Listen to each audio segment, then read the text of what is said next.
Melero on the roll.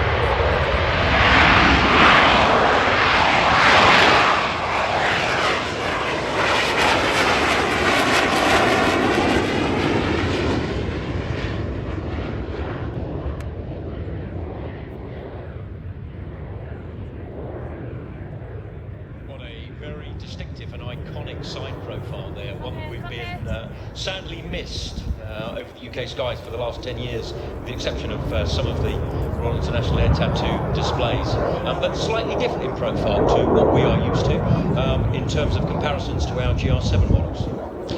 Yes, this McDonnell Douglas built example, before McDonnell Douglas was subsumed into Boeing, part of the Harrier 2 family, which also embraced on the British side the likes of the GR5, GR7 and GR9, the latter of which was the last version in service with Joint Force Harrier when it was disbanded in 2010.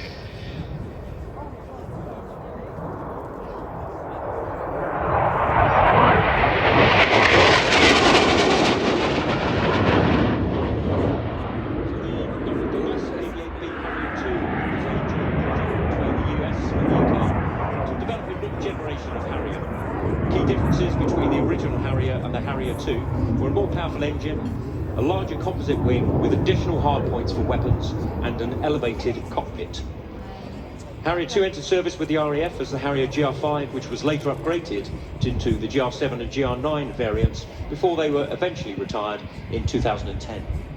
And the EAV-8B, E for España in this case, coming in from the right, and after that initial fast pass on this run, we'll see it perform at aileron roll.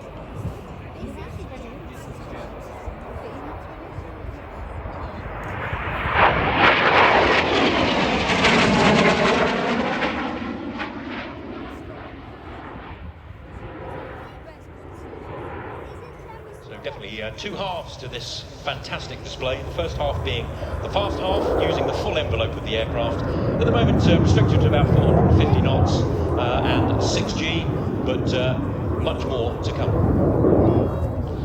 Following on from the US Marine Corps, which had seen the potential of the Harrier early, Spain was the first export customer for the aircraft. It bought the AV-8A model, calling it the AV-8S Matador, and there were deliveries from 1976. They operated from two Spanish Navy aircraft carriers, starting off with the Daedalo, and then from 1988 onwards, the newly commissioned Príncipe de Asturias. The EAV-8B model came in the late 80s, and the B+, as we see here, from 1996.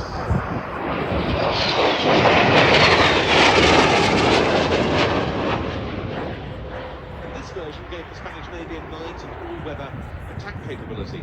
Now, Spain no longer has its larger aircraft carriers, so since 2013 they've been operating the EAV-8Bs from a landing helicopter dock ship, the Juan Carlos I. But it still affords them a really considerable global expeditionary capability.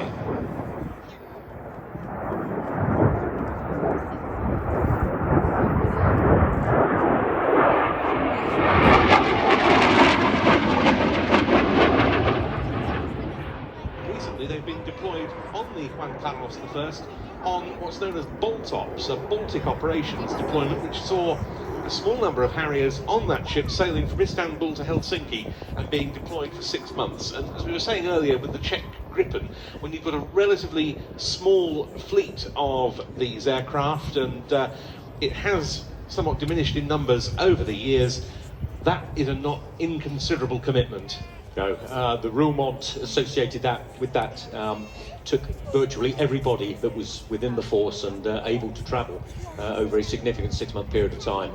And it's not just the time that the crews are away, it's the restoration of efficiency after such a deployment like that, which can often take the same amount of time to get back up to full strength as it took for the preparation and the deployment phase. Now we're going to see the Harrier start to come into its own in this display with the thrust vectoring that affords the V-STOL capability. So what have you got on this aircraft to make that possible? Well, there are 4 thrust vectoring nozzles on the airframe, each of which can be orientated between 0 and 98 degrees. The pilot controls them manually. he's got a separate lever next to the throttle, but also the Harrier has on it hot air driven controls on the nose, the tail and the wingtips, just in outstanding use for the fleet air of the Royal Navy, further developed for as this evening.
Radar very evident there at the front of the aircraft, denoting the main difference between the ultimate version of the Harrier of the Royal Air Force and this AV-8B that we see in front of us.